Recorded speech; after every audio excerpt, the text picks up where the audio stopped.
భయపడి కాదు, అవమానానికి బయటికి రాలేకున్నారు.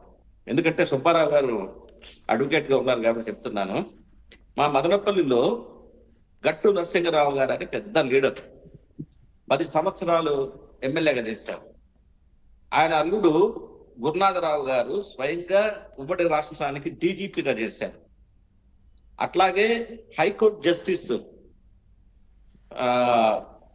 గోపాల్ గారు వాళ్ళకు సంబంధించిన భూములు తంబళ్లపల్లి ఎమ్మెల్యే ద్వారకనాథ రెడ్డి, ఇది జస్టిస్ గోపాలరావు గారు కూడా దాంట్లో వాటా ఉంది ఆ భూముల్లో. అటువంటి కొన్ని ఎన్నో వందల సంవత్సరాల నుంచి వాళ్ళ అధీనంలో ఉన్న భూముల్ని 22A పెట్టించారంటే 22A పెట్టించి ఆ భూములని కారు చౌకగా కొట్టాలని చెప్పనేసి ప్రయత్నం చేశారు.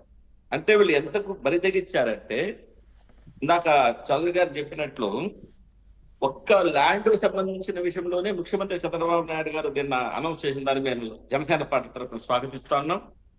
ఒక హైకోర్టు సింగిల్ జడ్జి నేతృత్వంలో, సీనియర్ ఐఏఎస్ సీనియర్ ఐపీఎస్ నేతృత్వంలో ఒక కమిటీ నిగ్గుదేల్చాలని చెప్పనేసి వాళ్ళు చెప్పిన దానికి మేము హర్షం వ్యక్తం చేస్తాం. అట్లాగే ముఖ్యంగా ఇక్కడ ఇంపార్టెంట్ థింగ్ ఏంటంటే, పెద్దిరెడ్డి రామచంద్రారెడ్డి గారు ఫారెస్ట్ మినిస్టర్ గా చేశారు. ఎట్లయితే ఈ కమిటీ వేశారో ఎర్రచందనం మీద కూడా ఈ 5 సంవత్సరాల కాలంలో ఎర్రచందనం చెట్లు కొన్ని వేల చెట్లు కొట్టేసేసి అక్రమ రవాణా జరిగిందండి. దాని మీద ప్రత్యేక దృష్టి పెట్టాలని చెప్పేసి మీ ద్వారా ఈ రాష్ట్ర ప్రభుత్వాన్ని నేను కోరుకుంటాను. అట్లాగే నవ్విపోదు కాక నాకేంటి సిగ్గు ఎక్కువని నిన్న మాజీ ముఖ్యమంత్రి వైఎస్ జగన్మోహన్ రెడ్డి గారు అంటారు, రామచంద్రారెడ్డి చాలా మంచోడంట, వాళ్ళ తమ్ముడు చాలా మంచోడంట, కాబట్టి ఇన్నిసార్లు గెలిచారంటాడు. అయ్యా, మదనపల్లికి వచ్చి మదనపల్లి ప్రజలు ఏమనుకుంటున్నారు, జిల్లా ప్రజలు ఏమనుకుంటున్నారో నువ్వు విచారించకుండా నిస్సిగ్గుగా నిర్లజ్జగా, అంటే ప్రజాస్వామ్యంలో మీ దృష్టిలో గెలిచినోడు మంచోడు, ఓడిపోయాడు చెడ్డోడా? మరి జగన్మోహన్ రెడ్డి గారికి చరిత్ర తెలియదేమో. ఇదే పెద్దిరెడ్డి రామచంద్రారెడ్డి గారు 1978లో ఓడిపోయారు, 1981లో సమితికి ఓడిపోయారు, 1983లో కాంగ్రెస్ కంటెస్ట్ చేసి ఓడిపోయారు, 1994లో ఓడిపోయారు. ఏమి అంతేందుకు సార్, పిన్నెల్లి రామకృష్ణారెడ్డి పిన్నెల్లి దగ్గరికి వెళ్ళి ఈయన మంచోడని చెప్పారు, మరి ఆయన ఓడిపోయారు కదా. ఓడిపోయారు కదా. అంటే తర్వాత నిజంగా కూడా ఇంకో విషయం, అంటే అవసరం లేకున్నా కానీ ఇప్పుడు అచ్చెన్నాయుడు గారు కావచ్చు, చంద్రబాబు నాయుడు గారు కావచ్చు, సుదీర్ఘంగా గెలుస్తొస్తున్నారు. మరి వాళ్ళు మంచోళ్లే కదా, ఎందుకు వాళ్ళ మీద కక్ష? అదే కదా, ఇప్పుడు వాళ్ళందరూ మంచోళ్లే కదా లెక్కన. కాబట్టి ఆ జగన్మోహన్ రెడ్డి గారు కూడా మైండ్ సెట్ బ్యాలెన్స్ తప్పిపోయాడు.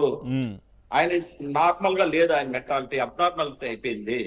కాబట్టి ఈ సందర్భంగా మేము జనసేన పార్టీ తరఫున మేము కోరుకునేది ఏమంటే, ఇందాక కూడా వార్తాపత్రికల ద్వారా తెలుసుకునేది ఏమంటే, ఈ కమిటీ వేసిన తర్వాత కమిటీ రాష్ట్ర వ్యాప్తంగా పర్యటించి మేము ఈ క్వాజీ జ్యుడిషియల్ ఫాస్ట్ ట్రాక్ కోర్టులు కూడా ఏర్పాటు చేసి ఏదైతే అక్రమాలు జరిగినాయో అప్పటికప్పుడు సత్వర న్యాయం ప్రజలకు చేరేటట్లు చేయాలని చెప్పేసి మేము డిమాండ్ చేస్తా ఉన్నాం. ఇది ఒకటే కాదు సార్, ఈ భూముల సంగతి నాకు తెలిసి మదనపల్లి నియోజకవర్గంలో మేము వినంగా, ఎందుకంటే మేము ఎన్నోసార్లు చెప్పినా అది కట్టశోష అయిపోయింది, అధజవాదన అయిపోయింది.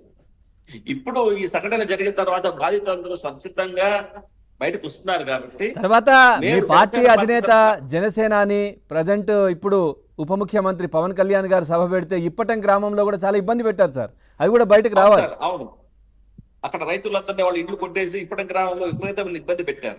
కాబట్టి ఇప్పుడు నేను వ్యక్తిగతంగా రామదాస్ చౌదరిగా ఒక జనసేన పార్టీ కార్యకర్తగా నేను ఒక డ్రైవ్ పెట్టున్నాను సార్ మదనపల్లి చుట్టుపక్కల. ఇంకా ఎవరైనా వీళ్ళ అరాచకాలకో రాజకీయాలకు భయపడో బయటికి రాని వ్యక్తులు ఉంటే